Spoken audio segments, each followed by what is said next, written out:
우리가 세 번에 걸쳐서 우리는 죄인입니다. 우리는 하나님 앞에 죄를 범한 아담의 후손으로서 죄의 영향 아래 놓여 있습니다. 그러므로 우리가 죄를 범했기 때문에 우리에게는 하나님의 심판과 저주와 형벌이 우리에게 놓여져 있습니다. 그러면 우리는 그 하나님의 심판과 형벌과 저주를 피할 수 없다면 과연 어떻게 해야 됩니까? 그러면 우리가 지난주에 하나님의 은혜 언약이 우리에게 필요하다라고 말씀을 드렸어요. 하나님께서는 죄인을 그냥 남겨두시지 않냐고, 하나님께서 인류와 그 은혜 언약을 맺으심으로 말미암아 그 은혜 언약에 들어온 모든 자들을 구원토록 허락하셨습니다. 그러므로 이 은혜 언약의 모든 원인은 사람에게 있지 않고 누구에게 있습니까? 하나님께서 인류와 맺으신 언약입니다. 그 모든 원인의 근거는 하나님의 자비하심이에요. 하나님의 순전한 사랑입니다. 그 자비와 사랑에 근거하여서 죄인된 사람에게 은혜 언약을 허락하신 겁니다. 보십시오. 만약에 우리가 그 은혜 언약을 내가 노력해서 내가 힘을 들여서 내가 애를 써서 얻었다. 그러면 은혜 언약이라고 표현하면 안 됩니다. 맞죠? 내가 무언가 일을 해서 보상으로 취득했다. 그러면 그게 은혜가 아니라 뭘까요? 은혜가 아니면 결과, 보상, 사례, 맞죠? 그러니까 뭐 보상 언약이라 해야 되는 거고 결과 언약이라 해야 될 겁니다. 내가 행동해서 얻었기 때문에, 내 노력해서 얻었기 때문에 그건 은혜 언약이 될 수가 없습니다. 그러나 은혜 언약이라고 하는 것은 우리가 할 수 없는 것, 우리가 할 수 없는 불가능, 내 생각으로는 도저히 하나님을 깨달을 수 없는 불가능, 내 마음으로는 도저히 하나님의 말씀을 알고 그 말씀을 사랑하지 못하는 불가능, 내 행동으로는 하나님의 뜻을 행할 수 없는 불가능, 나의 모든 전인격이 불가능하기 때문에 전혀 우리에게는 그 약속이라는 것이 나올 수 없어요. 그러니까 나올 수 없는 우리에게 누가 오셔야 되는 거예요? 하나님이 오셔서 약속을 해주셔야만 가능한 일입니다. 그래서 은혜 언약이라고 하는 거예요. 그러면 이런 은혜 언약을 어떻게 우리에게 나타내시는가? 그게 오늘 32분의 말씀입니다. 그리고 더불어서 다음 주에 할 거는 그러면 그렇게 은혜 언약으로서 우리에게 요구하신 게 뭐냐? 믿음을 요구하십니다. 그 믿음이 무엇이냐? 그에 대해서 우리가 다음 주에 나오도록 하겠습니다. 오늘은 32분을 통하여서 그러면 하나님의 은혜를 중보자를 통해서 베푸신 사실, 그리고 두 번째는 그러면 그 중보자와 내가 어떻게 관계를 해야 되는가, 그리고 세 번째는 중보자를 믿도록 하시는 성령 하나님, 그리고 네 번째는 은혜를 깨달은 역사와 거듭난 자의 순종에 대해서 우리가 한번 나오도록 하겠습니다. 첫째 나눔입니다. 하나님의 은혜가 중보자에게 나타난 사실에 대해서 오늘 32분은 첫째 문장에서 이렇게 이야기합니다. 다시 한번 제가 질문을 읽을 때 그 첫째 문장만 우리 성도님께서 다 함께 큰 소리로 한번 읽어주시기 바랍니다. 제 32문, 하나님의 은혜가 두 번째 언약에서 어떻게 나타납니까?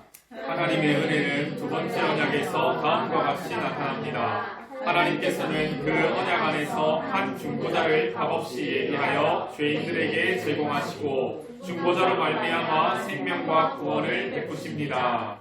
은혜 언약이 나타나는데 누굴 통해서? 중보자를 통해서 나타나고, 또 그 중보자가 누가 제공했는지를 말하고, 그 중보자를 통해서 나타나는 효과인 생명과 구원에 대해서 분명히 말씀하고 있습니다. 그럼에서 먼저 우리가 중보자는 뭐냐? 중보자의 뜻이 뭘까요? 중보자는 서로 적대적인 관계를 중간에서 어떻게 하는 자? 화해시키는 자입니다. 한마디로 에베소서 2장 14절의 말씀과 같아요. 우리 한번 에베소서 2장 14절 말씀 다 같이 한번 읽겠습니다. 시작! 그는 우리의 화평이신지라 둘로 하나를 만드사 원수된 것 곧 중간에 막힌 담을 자기 육체로 거시고. 화평입니다. 왜요? 원수된 것을 하나로 만들고 막힌 담을 허물고, 그리고 뭡니까? 둘로 쪼개진 것을 하나로 만드니까 이게 중보자라는 거예요. 그러면 보십시오. 우리가 중보자가 필요한 사실은 명백합니다. 맞죠? 왜 우리에게 중보자가 필요합니까? 우리는 죄인이기 때문입니다. 죄인이니까 누구와 우리는 원수지간이에요? 하나님과 원수고 하나님과 불화했고 하나님과 우리는 갈라선 존재입니다. 그러니까 하나님과 하나 되기 위해서 하나님과 원수된 것을 풀기 위해서 하나님과 막힌 담이 있다면 그것을 허물기 위해서 누가 필요하다는 거예요? 중보자가 있어야 됩니다. 그러면 로마서 5장 10절에는요. 우리의 관계가 어떻냐 하나님 앞에 분명히 로마서 5장 10절은 이렇게 고백합니다. 우리 한번 로마서 5장 10절 말씀 다 같이 한번 읽겠습니다. 시작. 곧 우리가 원수되었을 때에 그의 아들의 죽으심으로 말미암아 하나님과 화목하게 되었은즉 화목하게 된 자로서는 더욱 그의 살아나심으로 말미암아 구원을 받을 것이니라. 우리는 하나님과 원수였습니다. 그러니까 중보자가 필요한 거예요. 근데 재밌는 사실이 있습니다. 자, 우리가 중보자가 필요한 건지 알겠죠? 우리가 하나님 앞에 죄인이고 하나님 앞에 원수고 하나님과 불화하고 하나님과 막힌 담이 있고 하나님과 우리는 갈라섰기 때문에 하나로 만들고 막힌 담을 허물고 원수된 것을 화해시키기 위해서 중보자가 필요합니다. 근데 중요한 사실이 있어요. 중보자를 누가 보내셨어요? 하나님. 이상하지 않습니까? 이걸 보고 이상한 걸 느끼셔야 돼요. 안 이상해요? 잘 보십시오. 우리가 예를 들어서 법정을 한번 보십시다. 사람은 가해자입니다. 엄청난 죄를 지었어요. 세상에 어떤 것으로도 보상할 수 없는 죄를 사람이 지었습니다. 누구 앞에? 하나님 앞에. 그럼 피해자는 누굽니까? 하나님이에요. 그러면은 우리가 변호사를 세운다. 우리의 죄를 용서하기 위해서 누군가를 세운다. 피해자가 세웁니까? 가해자가 세웁니까? 가해자. 누구에게 필요해요? 여러분 법정에서 보세요.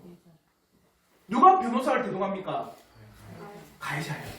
가해자가 어떻게 해서든지 내가 이 모든 죄에서 조금이라도 형량 덜 받으려고 돈을 수억을 쓰든 수백억을 쓰든 제발 이 형벌에서 내가 면하게 해달라고 좋은 변호사를 대동하고, 맞죠? 가해자 측면에서 가해자가 좋은 변호사를 데리고 와가지고 나는 이런 죄를 지었지만 용서해 주십시오 하게 당연한 거예요.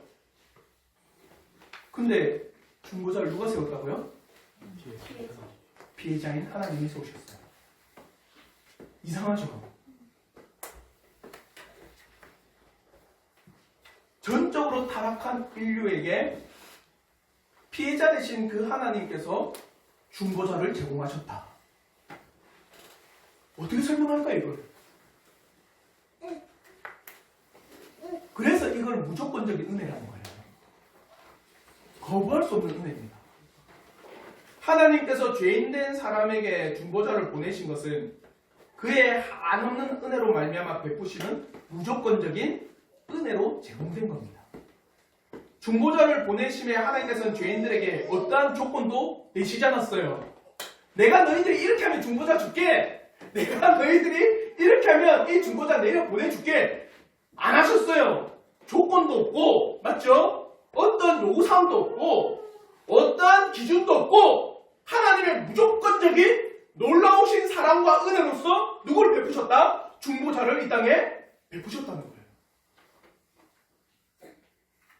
죄인들에게 중보자를 보내사 그의 순수하고 자비로운 사랑으로 이 땅에 중보자를 보내신 겁니다. 그러면 요한계시록 22장 17절에 이렇게 말씀하는 게 맞아요. 우리 한번 요한계시록 22장 17절 말씀 다 같이 한번 읽겠습니다. 시작. 성령과 신부가 말씀하시기를 오라 하시는도다. 듣는 자도 오라 할 것이요 목마른 자도 올 것이요 또 원하는 자는 값없이 생명수를 받으라 하시더라. 생명수를 받음에 어떤 대가가 있습니까? 값없이. 중보자를 보내신 하나님께서는 값없이 보내셨어요. 중보자를 보내신 것은 사람에게 어떠한 조건도 어떠한 요구사항도 어떠한 사실을 너희가 행해야지만 내가 중보자를 내려보내면 한 적이 없습니다. 거의 일방적이고 무조건적이며 너무나도 순전하고 자비로우신 그 사랑의 결과로 중보자를 이 땅에 보내신 거예요. 위대한 사랑이죠. 진실로 우리가 하나님께서 보내신 중보자에 대해서 어떠한 값도 보상도 우리 스스로 드릴 수가 없는데도 불구하고 하나님께서는 중보자를 보내셨습니다. 이 은혜가 여러분에게도 큰 은혜가 되길 저는 진심으로 바랍니다.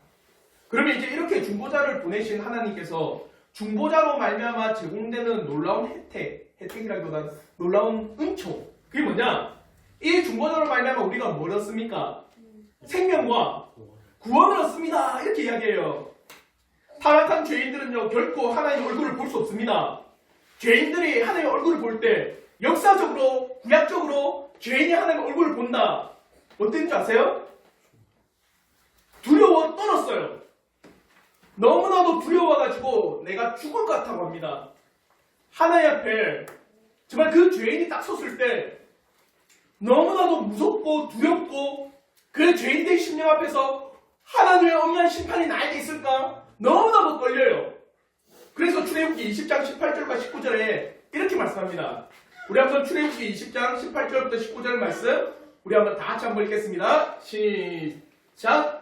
두 백성이 노래와 번개와 나팔 소리와 산의 연기를 본지라 그들이 볼 때 떨며 멀리 서서 모세에게 이르되 당신이 우리에게 말씀하소서 우리가 들으리이다. 하나님이 우리에게 말씀하시지 말게 하소서 우리가 죽을까 하나이다.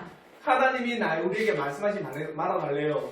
왜 그럽니까? 우리가 어떻게 될 것 같다고? 죽을 것 같아요. 하나님을 보는 죄인들, 하나님 앞에 서는 죄인들은요 너무나도 두려워합니다. 왜? 죽음 앞에서. 그 심판과 저주 앞에서 두려웠답니다. 마찬가지죠. 가해자가 재판석에 앉았을 때 왜 두려워합니까? 왜 그 판사를 두려워해요? 판사가 싸움을 잘해서? 판사가 놀라운 능력을 행합니까? 판사는 뭘 쥐고 있어요? 판결을 쥐고 있습니다. 맞죠? 그러니까 그 판결 앞에 두려운 거예요. 그 죄인들은요, 그 판결 앞에 어떤 판결이 내려질까? 어떤 판사가 어떤 결과를 나에게 도출할까? 그러니까 그 자리가 두려운 겁니다. 하나님 앞에 서는 죄인들은요, 두려워해야 돼요. 하나님의 영원하신 심판과 저주가 우리에게 내려질까봐, 우리에게 그 하나님의 놀라우신 그 엄연하신 심판이, 그 공의로우심이 우리에게 선포될까봐 우리는 하나님 앞에 설 때 너무나도 두려워해야 됩니다. 죄인들은요. 근데 우리가 생명을 얻었다, 구원을 얻었다. 누구로 말미암아? 중보자로 말미암아 생명과 구원을 얻었다. 이 말이 뭔지 아세요? 이제 하나님 앞에 설 때 우리는 두려워한다, 두려워하지 않는다? 두려워하지 않는다.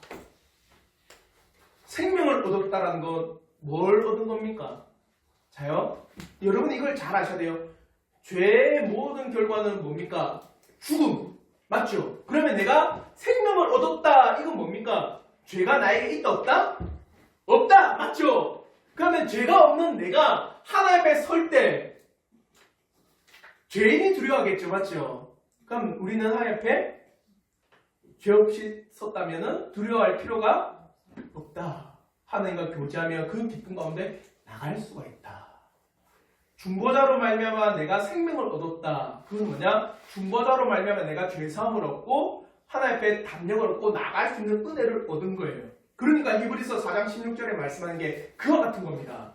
우리 한번 히브리서 4장 16절 말씀 우리 한번 다 같이 한번 읽겠습니다. 시작. 그러므로 우리는 긍휼하심을 받고 때를 따라 돕는 은혜를 얻기 위하여 주의 보좌 앞에 담대히 나아갈 것이니라. 하나님의 보좌 앞에 담대히 나가는 거. 우리가 뭘 얻었기 때문에?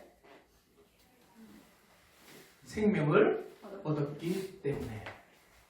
그 생명은 누구로부터 말미암아? 중보자로 말미암아 생명을 얻었기 때문에. 그리고 생명을 얻었다라고 하는 건 이제 우리가 죄 용서를 받았다. 그건 뭘 받은 겁니까? 구원을 받은 거예요. 그래서 이제 중보자로 말미암아 우리가 생명과 구원을 얻게 됩니다. 다른 것으로 생명과 구원을 얻을 수가 없습니다. 다른 길도 없고 다른 방편도 없고 다른 방법도 없습니다. 오직 죄인인 우리가 생명과 구원을 얻을 수 있는 유일한 길은 하나님이 보내신 누구로 말미암아? 중보자로 말미암아 생명과 구원을 얻게 됩니다. 그게 유일한 길이에요. 자, 이게 여러분 동의가 되십니까? 동의가 되세요? 우리 안에서 우리 하이델베르 요리문학하는 우리 성도들은 동의가 뭔지 알죠? 자, 이해와 동의는 다른 겁니다. 이해랑 동의랑 차이가 뭘까요? 제가 끊임없이 이해되죠? 아니고 동의가 되죠? 이 말을 계속한다. 이해랑 동의랑 가장 큰 차이가 뭘까요? 저기 아니야. 행동 아니야. 맞아요, 행동. 하은이가 딱 나눴거든요. 뭐냐? 이거예요. 예를 들어서 여러분이 어떤 노사 대모를 한다 칩시다. 그러니까 그런 현실을 보고, 아, 그래, 노동자들이 자신의 임금의 어려움과 맞죠? 그래서 그 임금의 그 불합리함 때문에 나와서 그래 운동하는데 많은 시민들이 그래 이해는 돼. 이게 뭡니까? 이해는 되지만 나는 그렇게 하지 않을 수도 있다는 거예요. 근데 동의는 뭡니까? 동의해! 이건 뭐예요? 같이 시 그죠? 같이 나가서 나도 하는 거예요. 동의는 그 사람의 마음뿐만 아니라 뭐까지도 있는 거예요? 행동, 의지까지 있는 거예요. 여러분이 중보자를 통해서 생명과 구원을 얻는다는 것, 하나님께서 여러분에게 중보자를 보내셨다는 것, 동의가 된다는 것은 여러분이 그것을 마음으로서 믿을 뿐만 아니라 그에 대해서 여러분의 행동 또한 여기에 합당하게 나가게 된다는 거예요. 동의가 되십니까? 그러면 여러분은 중보자 외에 다른 길을 찾으면 안 돼요. 맞죠? 내가 그에 동의한다면. 자, 여기서 이제 문제가 생깁니다. 그러면 이 중보자랑 나는 어떻게 관계를 맺어야 되는가? 중보자만 유일한 길이잖아요. 맞죠? 그러면 그 중보자랑 내가 뭔가 연결점이 있어야 돼요. 그 중보자랑 내가 뭔가 연결이 돼야지만 나도 그 중보자에 소속되어서 뭘 얻는 거예요? 생명과 구원을 얻겠죠? 그러면 내가 어떻게 하면 이 중보자랑 연결되는가?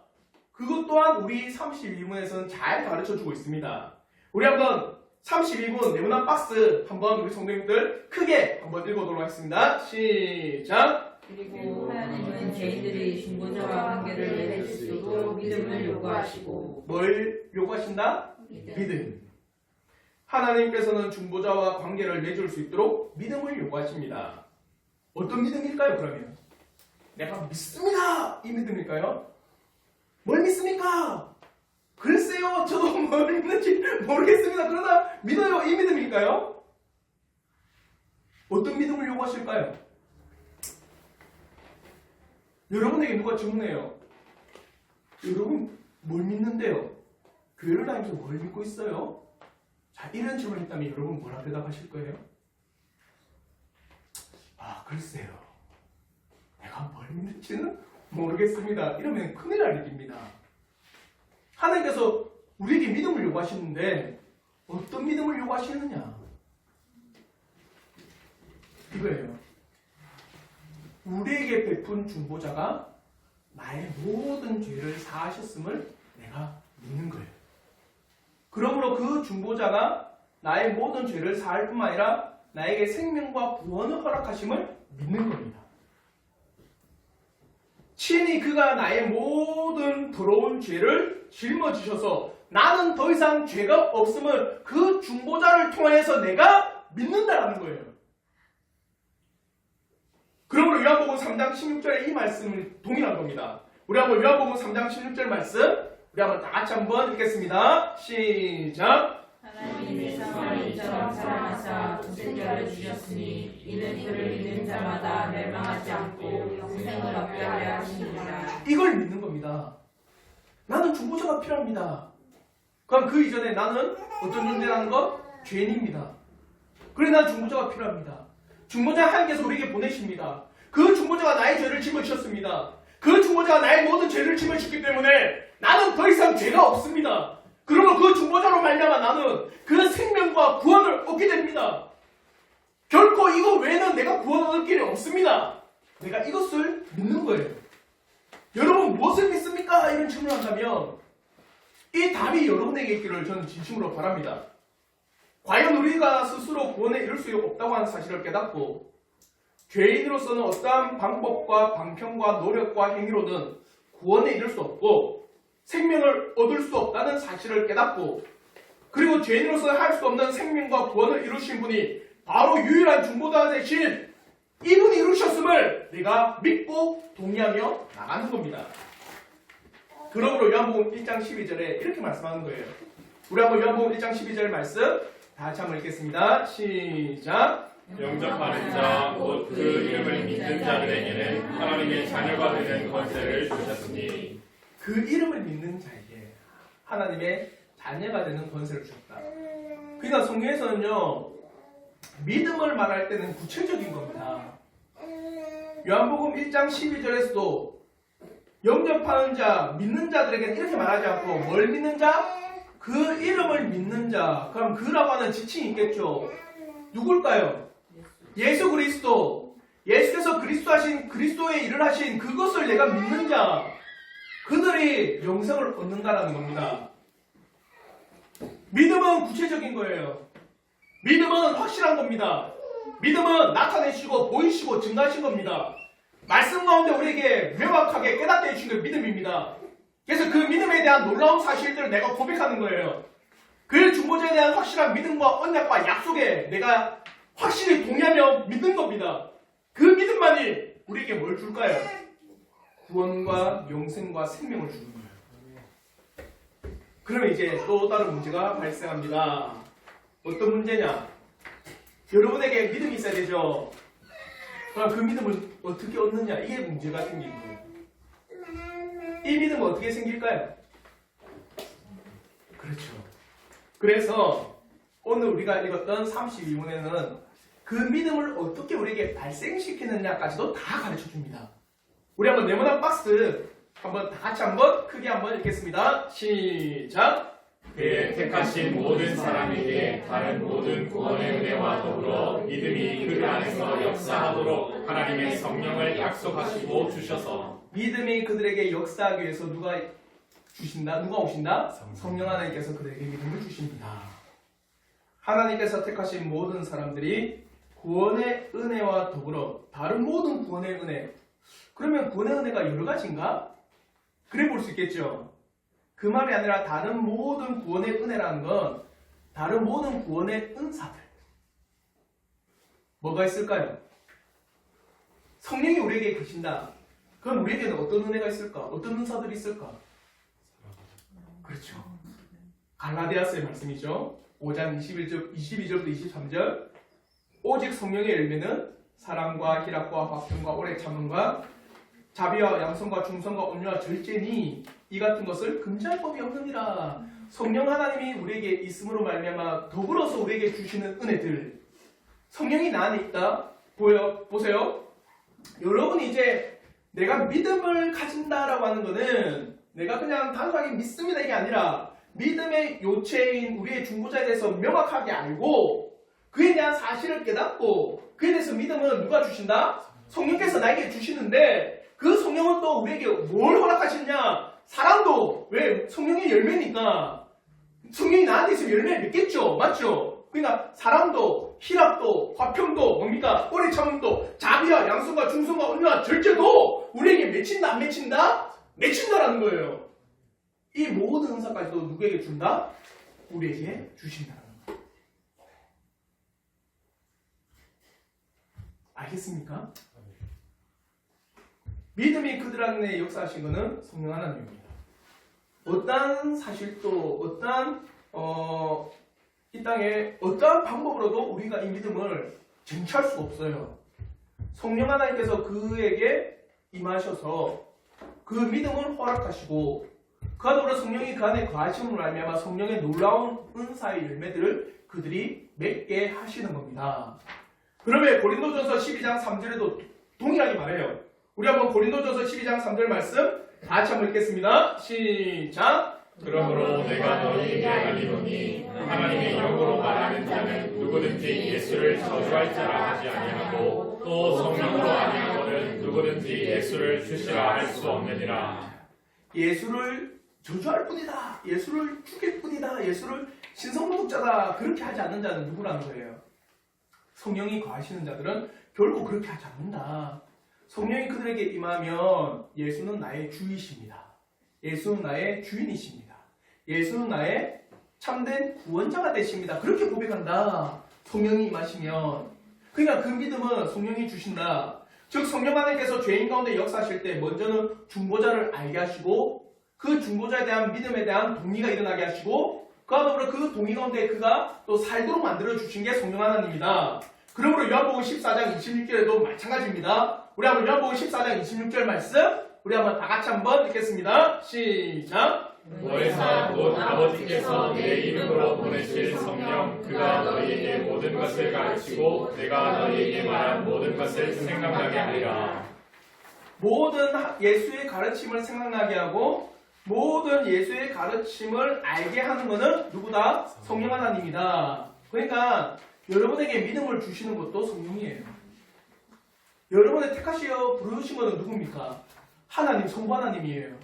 그러니까 여러분을 택하여 부르시고 여러분에게 중보자를 보내셔서 그 중보자가 맞죠? 십자를 지신 거. 즉 여러분의 죄를 진 게 누굽니까? 성자, 중보자잖아요. 그걸 믿게 하시는 것도 성령이고. 그럼 여러분의 구원은 누굽니까? 전적으로.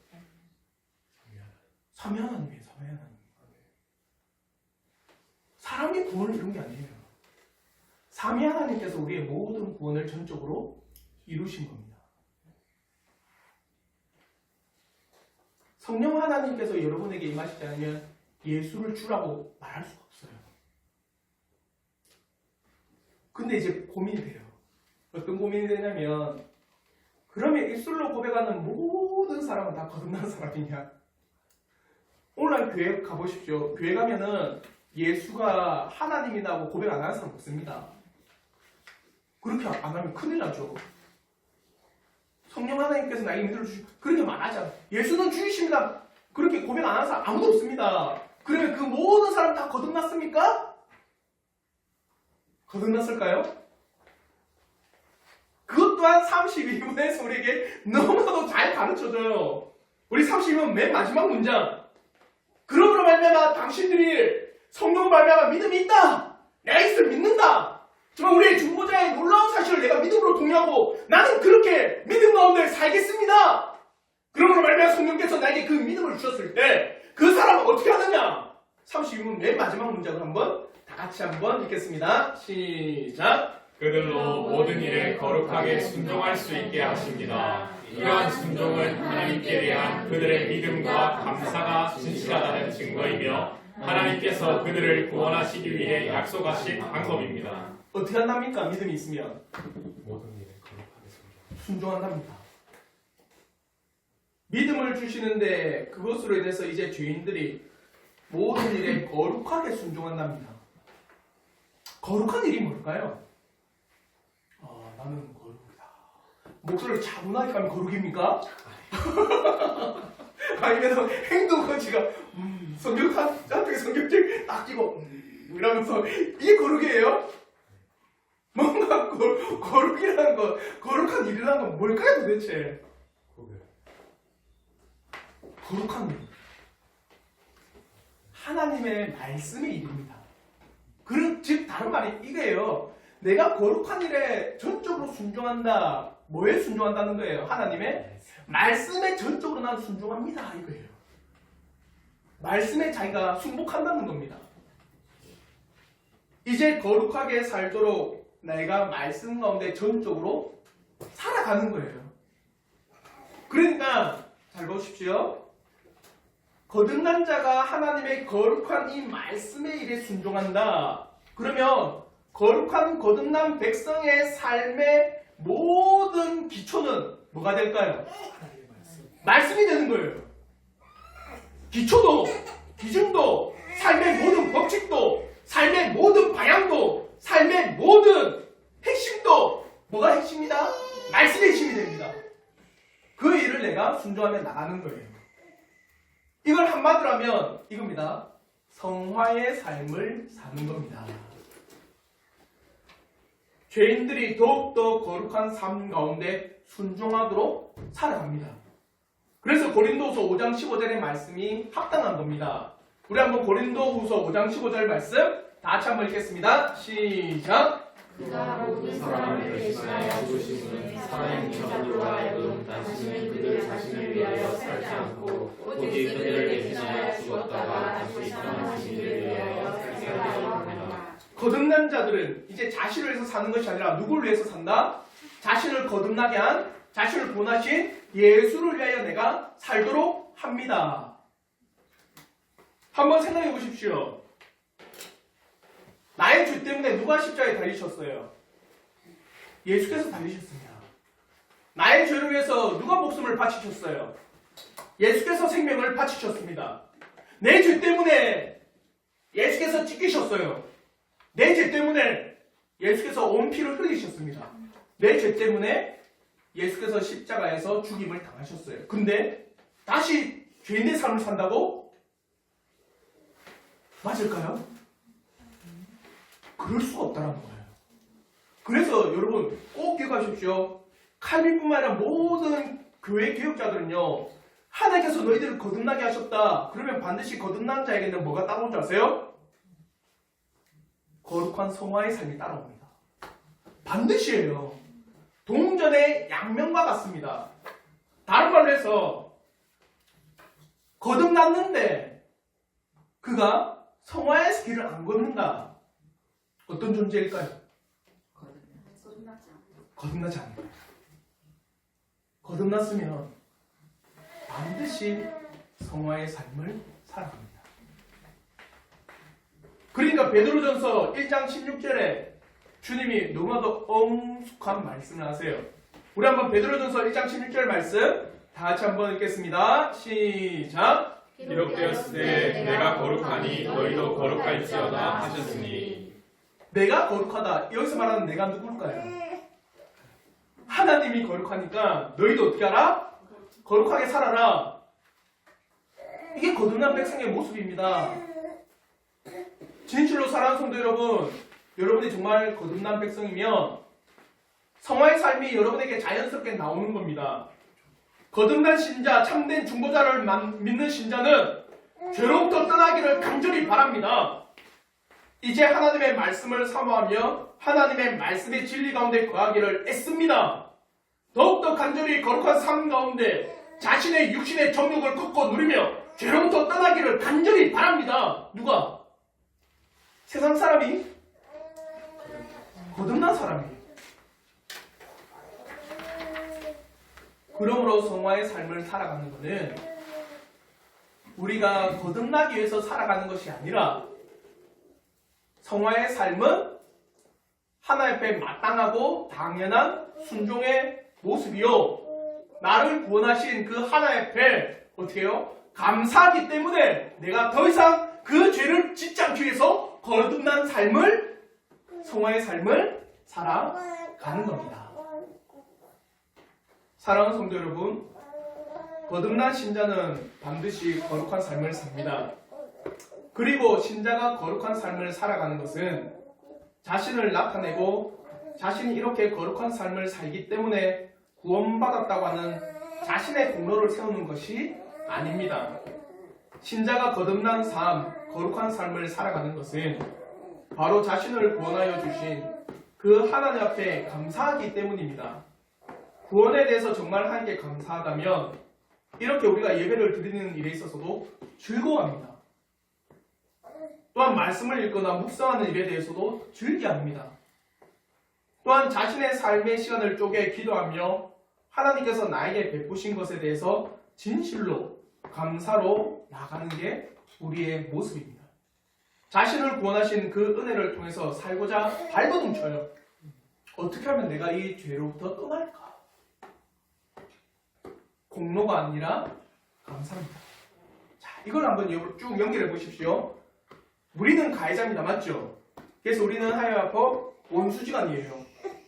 근데 그 원수지간이 우리를 화목케 하시고 하나로 만드신 분이 있습니다. 누굽니까? 중보자. 근데 그 중보자는 가해자는 우리가 요구해야 되는데 무조건적인 사랑으로서 우리에게 베풀어 준 분이 계세요. 하나님께서 그 중보자를 우리에게 베풀어 주셨어요. 이제 그 중보자로 말미암아 우리에게 주어지는 은혜가 있습니다. 생명과 구원을 얻게 하셨어요. 근데 중요한 게 있습니다. 그러면 어떻게 해야 내가 이 중보자와 관계를 맺습니까? 어떻게 해야 이 중보자와 내가 연결됩니까? 뭐가 필요하다는 거예요? 믿음이 있어야 됩니다. 참된 믿음 가운데 거해야지만 중보자가 무엇을 했고 그 중보자가 나를 위해서 어떤 일을 했고 그 중보자가 누군지 그런 말미암아 나는 어떻게 되는지 그 참된 믿음, 지식 가운데서 이 중보자를 알고 그에 대해서 확실하게 동의하고 믿음 가운데 나갈 때 내가 중보자와 연결됩니다. 그러면 이 믿음을 누가 주시느냐? 누가 주십니까?